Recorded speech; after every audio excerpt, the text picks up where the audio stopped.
আসসালামু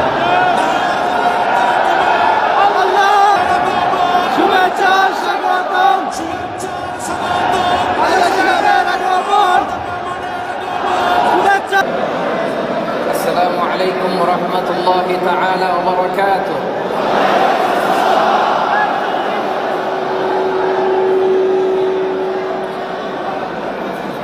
প্রিয় ভাইরা, সবাই কেমন আছেন? আলহামদুলিল্লাহ। সুস্থ আছেন সবাই?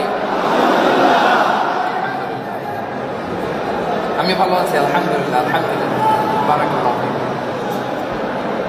আমার প্রাণ প্রিয় কলেজার টুকরা দক্ষিণ আফ্রিকা প্রবাসী ভাইয়েরা, আপনাদের কাছে ছোট্ট একটা অনুরোধ করব, ছোট্ট।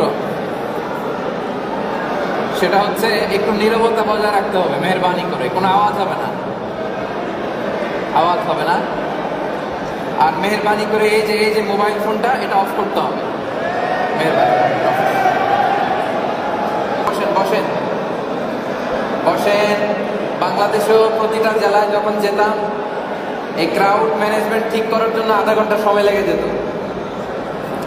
তো এখন দেশের বাইরেও যদি আপনারা এরকম করেন, তাহলে তো দেশের বাইরেও আমাকে প্রোগ্রাম করতে দিবে না। প্রিয় ভাইরা, মেহেরবানি করে মোবাইল বন্ধ করতে হবে, যে মোবাইল পকেটে পকেটে। নাহমাদুহু ওয়া নুসাল্লি আলা রাসূলিহিল কারীম।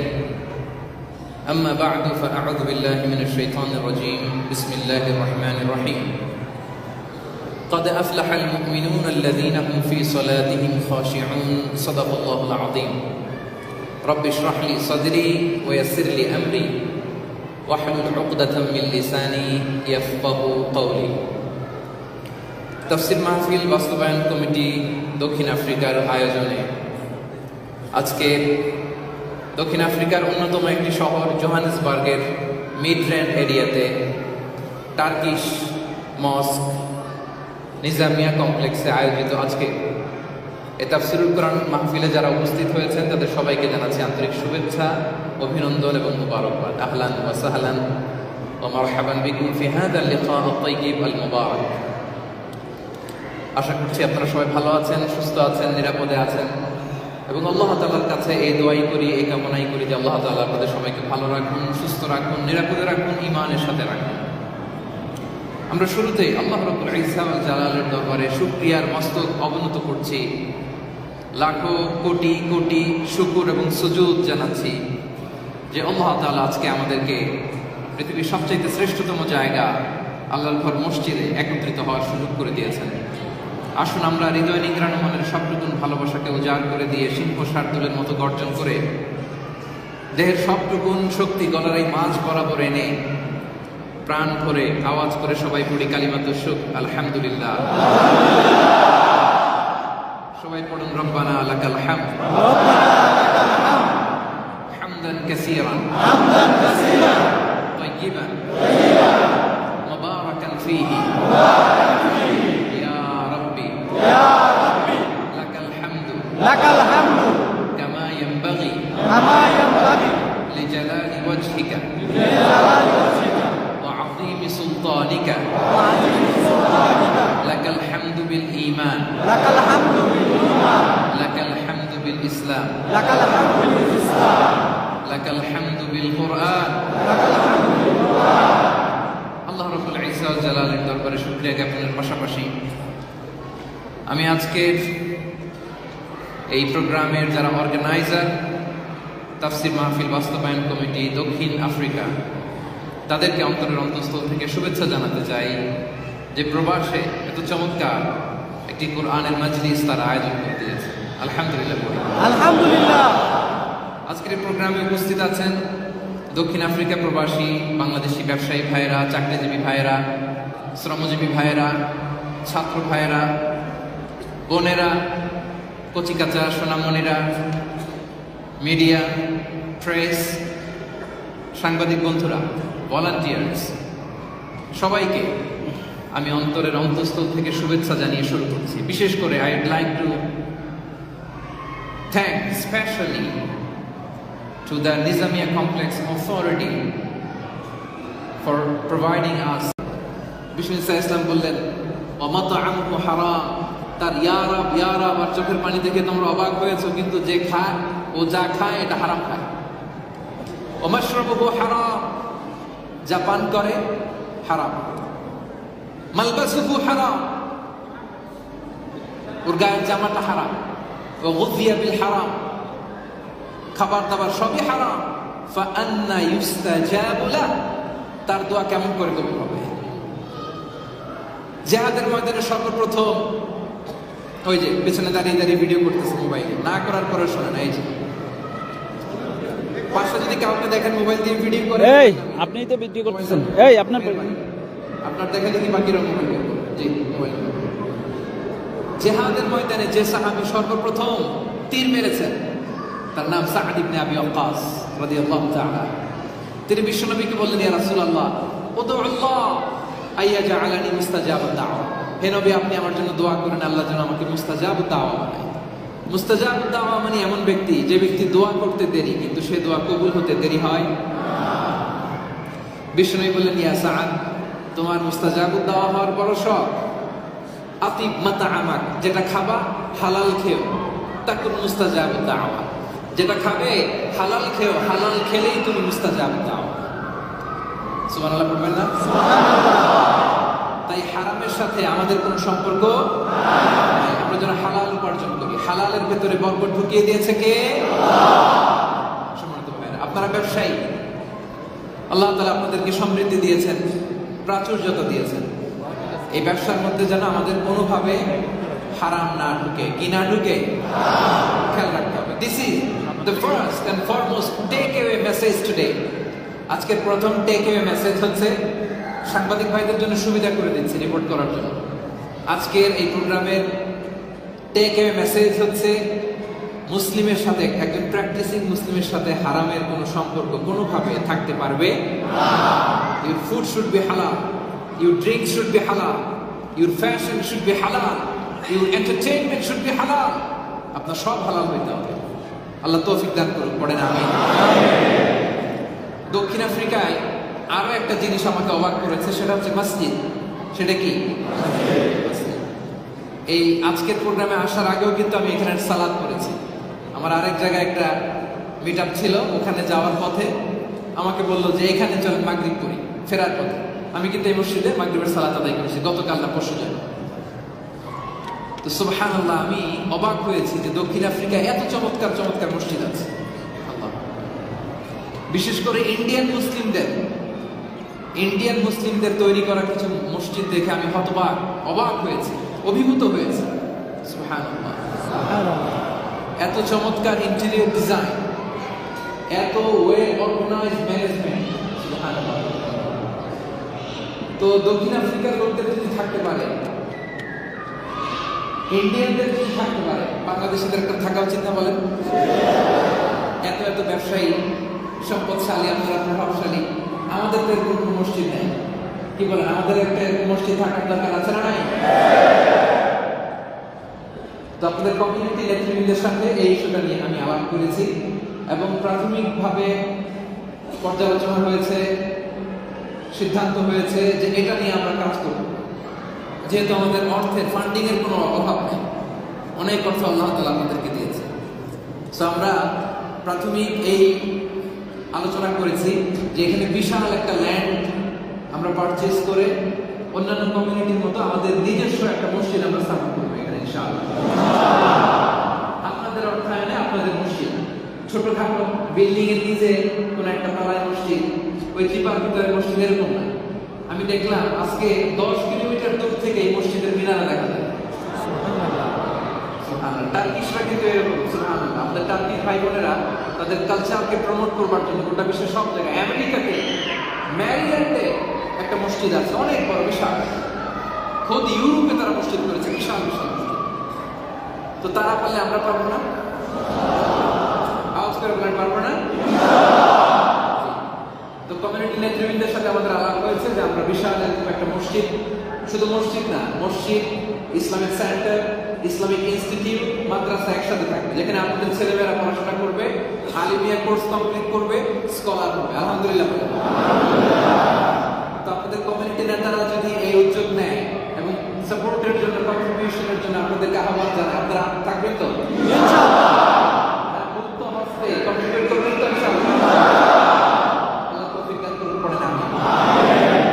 সম্মানিত সুধী, আসুন আমরা আজকের সময়টা, যেহেতু তাফসীরুল কোরআনের মাহফিল, মহাবিশ্বের মহাবিশ্বয় মহাগ্রন্থ আল কোরআন আল কারীম থেকে আমরা আজকে কথা শুনবো ইনশাআল্লাহ। আমাদের সময় অনেক কম, কথা অনেক বেশি, তাই আমরা কাল বিলম্ব না করে সরাসরি কোরআন থেকে কথা শুনি। আমি আপনাদের খেদমতে সূরাতুল মুমিনুনের দুটি আয়াত তেলাওয়াত করেছি। এই সূরাতুল মুমিনুনের ভেতরে আল্লাহ তাআলা বিশ্বাসীদের কিছু ক্যারেক্টারিস্টিক্স, কিছু ফিচার্স উল্লেখ করেছেন। বিশ্বাসীদের, এই মোবাইলটা বন্ধ করতে হবে, বিশ্বাসীদের কিছু ফিচার, বৈশিষ্ট্য আল্লাহ তাআলা এখানে উল্লেখ করেছেন। বিশ্বাসীদেরকে আরবিতে বলে আল মুমিনুন। কি বলে? সবাই বলবেন, কি বলে? আল মুমিনুন। এই যে 1 ঘন্টার সময়, এটাকে একটু ক্লাসের মতো মনে করেন।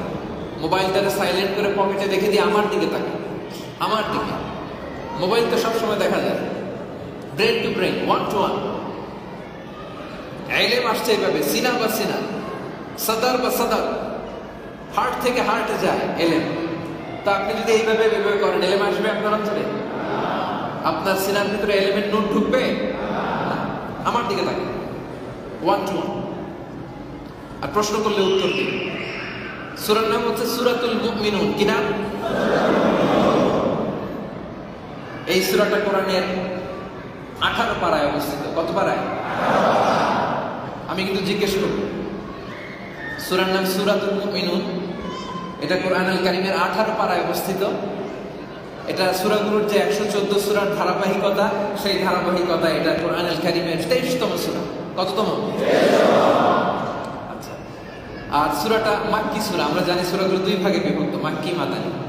তো এই সূরাটা হচ্ছে মক্কাতুল মুকাররমাতে নাযিল হয়েছে, ফলে এটা মাক্কি সূরা। কি সূরা? মনে থাকবে তো? সূরাতুল মুমিনুন 18 পারায় অবস্থিত, কোরআনের 23তম পারায়, 18তম পারায় অবস্থিত 23তম সূরা, এবং সূরাটি মাক্কি সূরা।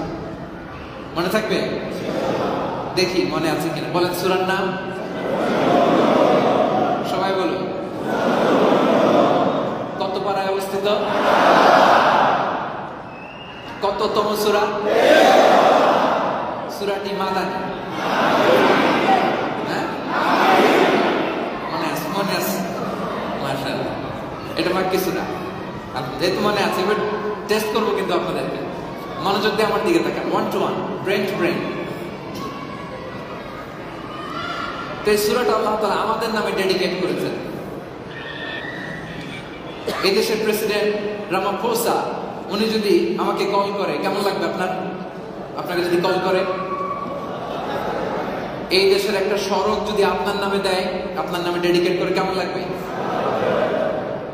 আর মালিকুল আমলাক, রাজা ধীরাজ, সব রাজার বড় রাজা, মহারাজা আল্লাহ সুবহানাহু ওয়া তাআলা আমাদের নামে এই সূরাটা ডেডিকেট করেছেন। সূরাতুল মুমিনুন, বিশ্বাসীদের নামে সূরা। বিশ্বাসীদের বিপরীত হচ্ছে অবিশ্বাসী, যাদেরকে বলে আল কাফিরুন। এই নামেও একটা সূরা আছে না নাই? সূরাটার নাম কি? সূরাতুল কুল ইয়া আইয়ুহাল। তাহলে বিশ্বাসীও পাইলাম, অবিশ্বাসীও পাইলাম, মুমিনও পাইলাম, কাফিরও পাইলাম। আরেক দল আছে, এরা মুমিনও না, কাফিরও না, নেহি এদার নেহি ওদার, দারমিয়ান মে সাদা বাদা। এরকম আছে না নাই? যে এদিকে বৃষ্টি, ওইদিকে ছাতা। আছে? আছে। উপরে ফিটফাট, ভিতরে সদরঘাট। সদরঘাট তখন ফিটফাট হয়ে গেছে। এরা উপরে ফিটফাট, ভেতরে সদরঘাট। এরা মুমিনও না, কাফিরও না। এরা কারা? মুনাফিক। এদের নামে সূরা আছে না নাই? সূরার নাম সূরাতুল মুনাফিকুন। তাহলে আমরা পেলাম সূরাতুল মুমিনুন। ক্লাস চলতেছে কিন্তু ক্লাস আবার ধরবো। কানগুলো খরগোশের কানের মতো খাড়া করে আমার দিকে তাকান। সূরাতুল মুমিনুন, সূরাতুল কাফিরুন, সূরাতুল মুনাফিকুন। মনে থাকবে? আচ্ছা, সূরাতুল মুমিনুনের প্রথম 10 আয়াতের তাফসীর আমরা শুনব। এই আয়াতে নাজিলের একটা ব্যাকগ্রাউন্ড আছে। মুসনাদে আহমদ ইবনে হাম্বলে বর্ণিত হয়েছে, ওমরে ফারুক বলেন, বিশ্বনবীর কাছে যখন কোরআন নাজিল হতো, মাঝে মাঝে আমরা মৌমাছির ভনভন আওয়াজ শুনতে পেতাম। কিসের আওয়াজ? একদিন আমরা বিশ্বনবীর সাথে বসা, হঠাৎ দেখলাম মৌমাছির ভনভন আওয়াজ। আমরা খুঁজতে আরম্ভ করলাম, মৌমাছি কই, মৌমাছি কই, না তো কোনো মৌমাছি নাই। বিশ্বনবীর সাথে সাথে ইস্তাকবালাল কিবলা, কিবলামুখী হলেন। যখন কোরআন নাজিল হতো উনি কিবলামুখী হয়ে গুরু গম্ভীর হয়ে বসে যেতেন, কিবলামুখী হয়ে কোরআনের ওহী রিসিভ করবার জন্য। ওমর ফারুক বললেন, আমরা বুঝলাম এটা মৌমাছি না, এটা জিবরিল আলাইহিস সালাম কোরআন নাজিল করছে। পড়েন সুবহানাল্লাহ। অনেকগুলো পদ্ধতিতে বিষ্ণু ইসা ইসলামের কাছে কোরআন নাজিল হতো। একটা হচ্ছে মিসলা সালসালাতিল জারাস, ঘন্টার ধ্বনির ন্যায়, লাইক রিংিং দ্য বেল। আমাদের দেশে আগে প্রাথমিক বিদ্যালয়ে আমরা যখন ক্লাস করতাম, একটা ক্লাস শেষ হয়ে আরেকটা ক্লাস শুরু হবে, বুঝতাম কিভাবে বলেন তো? একটা মারলে 1 ঘন্টা, দুইটা মারলে 2টা, 3 ঘন্টা, 3টা মারলে 3টা, আর অনেকগুলো যখন মারতে আরম্ভ করে তার মানে ছুটি। তো বিষ্ণু ইসা ইসলামের কাছে কোরআন আসতো এই ঘন্টার ধ্বনির ন্যায়, রিংিং বেল। এইভাবে ওহী রিসিভ করতে বিশ্বনবীর বড্ড কষ্ট হতো। আম্মা জান আয়েশা বলেন, এইভাবে যখন কোরআন নাজিল হতো, শীতের রাতে আমরা কাঁপতাম, কিন্তু বিশ্বনবী ঘেমে একাকার। এই কোরআনকে রিসিভ করতে না জানি কতই না কষ্ট সয়েছেন বিশ্বনবী। তাহলে ঘন্টার ধ্বনির মতো কোরআন নাজিল হতো। 2 নাম্বার, মৌমাছির ভনভন আওয়াজে কোরআন নাজিল হতো। মনে হয় যে ভঁ ভঁ মৌমাছি, আসলে মৌমাছি না, কোরআন নাজিল হচ্ছে। আবার জিবরাইল আলাইহিস সালাম নিজে আসতেন নিজ সূরাতে, এভাবে 2 বার এসেছিলেন, একবার হেরা গুহায়, একবার সিদরাতুল মুনতাহাতে। বিষ্ণু ইসলাম 2 বার জিবরিল আলাইহিস সালামের নিজ আকৃতিতে তাকে দেখেছিলেন। ওনার 600 ডানা, 600 পাখা। মাঝে মাঝে তিনি মানুষের সূরাতে আসতেন, ওইভাবে কোরআন নাজিল হতো। এইভাবে অনেক পদ্ধতিতে কোরআন নাজিল হতো। ওমর ফারুক বলেন, একবার দেখলাম মৌমাছির শব্দ, খুঁজে দেখি মৌমাছি নাই। বিশ্বনবী কিবলামুখী হলেন, গুরু গম্ভীর হয়ে বসলেন। হঠাৎ তিনি চোখ খুলে হেসে দিলেন, আমাদের দিকে তাকিয়ে বললেন, এইমাত্র কালামুল্লাহ মাজিদের একটা সূরা প্রথম 10 আয়াত নাজিল হয়েছে, এবং এই 10 আয়াতের ভেতরে বিশ্বাসীদের 7টা গুণের কথা বলা হয়েছে। কয়টা? সবাই বলুন। 7টা। বিষ্ণু বললেন, মান আকামাহুন্না দাখালাল জান্নাহ। যে ব্যক্তি এই 7টা বৈশিষ্ট্য নিজের মধ্যে ধারণ করবে, সে জান্নাতের অধিবাসী হবে। তাও যেন তেন অধিবাসী না। আল্লাযীনা হুমুল ওয়ারিসুন আল্লাযীনা ইয়ারিসুনাল ফিরদাউস হুম ফিহা খালিদুন। জান্নাতুল ফিরদাউসের ওয়ারিস হয়ে যাবে। ওয়ারিস বুঝেন? ওয়ারিস, হ্যাঁ, ওয়ারিস মানে কি? ওয়ারিস মানে সে নিজ টাকা দিয়ে কিনছে, বাবার কাছ থেকে পাইছে। বাবার কাছ থেকে ইনহেরিটেন্স পেয়েছে। বাংলাদেশে দেখবেন জমি জমার মধ্যে লেখা থাকে ক্রয় সূত্রে সাইনবোর্ডে, এই জমির মালিক আব্দুল্লাহ, মানে টাকা দিয়ে কিনছে। আবার কখনো কখনো কোনো সাইনবোর্ডে লেখা থাকে ওয়ারিস সূত্রে, এই জমির মালিক আব্দুর রহমান, তার মানে এটা কিনছে, এটা পাইছে, এটা কি বাবার কাছ থেকে পেয়েছে। আল্লাহ বলেন, আল্লাযীনা ইয়ারিসুনাল ফিরদাউস হুম ফিহা খালিদুন। এই 7টা গুণ যার মধ্যে থাকবে, দুনিয়াতে বাবা মারা গেলে ছেলে যেমনি বাবার সম্পদের জমিনের ওয়ারিস হয়, এই 7টা গুণ যার মধ্যে থাকবে, সে জান্নাতুল ফিরদাউসের ওয়ারিস হয়ে যাবে। শুনবেন এই 7টা গুণের কথা শুনবেন। তাহলে আসুন আমরা কাল বিলম্ব না করে শুরু করি। আউযু বিল্লাহি মিনাশ শাইতানির রাজীম। বিসমিল্লাহির রহমানির রহিম। বিতাড়িত শয়তান থেকে আল্লাহ তাআলার কাছে পানাহ চাচ্ছি, পরম করুণাময় অসীম দয়ালু আল্লাহর নামে শুরু করছি। আল্লাহ বলেন, ক্বাদ আফলাহাল মুমিনুন আল্লাযীনা হুম ফি সালাতিহিম খাশিউন। সফল হয়েছে তারা, ঈমান এনেছে যারা। সফলতার মাপকাঠি আল্লাহ তাআলা এই আয়াতে দিয়েছেন ঈমান, বিশ্বাস।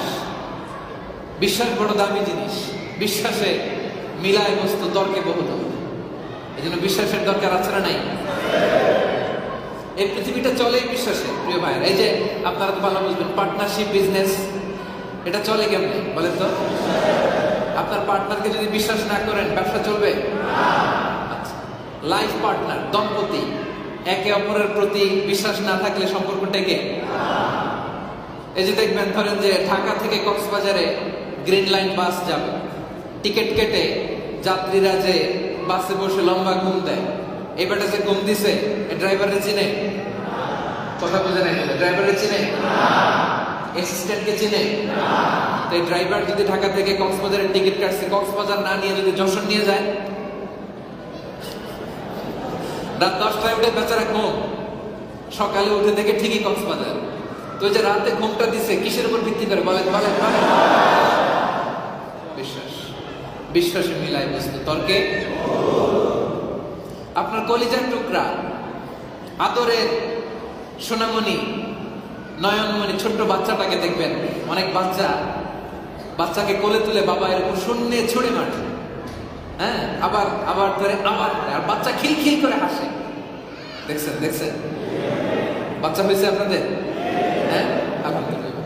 যাদের সন্তান আছে তাদের অভিজ্ঞতা আছে, ছোট্ট সোনামণিদের এরকম কোলে তুলে ছুড়ে মারলে খিলখিল করে হাসে। আচ্ছা বলেন তো, ওরা যে উপরে ছুড়ে মারলেন, ও যদি মাটিতে পড়ার অবস্থাটা কি হবে? হাতও ভাঙবে, পাও ভাঙবে, তারপর হাসে, খিলখিলিয়ে হাসে, মন ভোলানো তার হাসি। কিসের উপর ভিত্তি করে হাসে? ওর বিশ্বাস আমার আব্বু আমাকে ছেড়ে দিবে, আব্বু ছুড়ে মারছে ঠিকই, আবার কোলে তুলে নিবে। সুবহানাল্লাহ বলবেন না?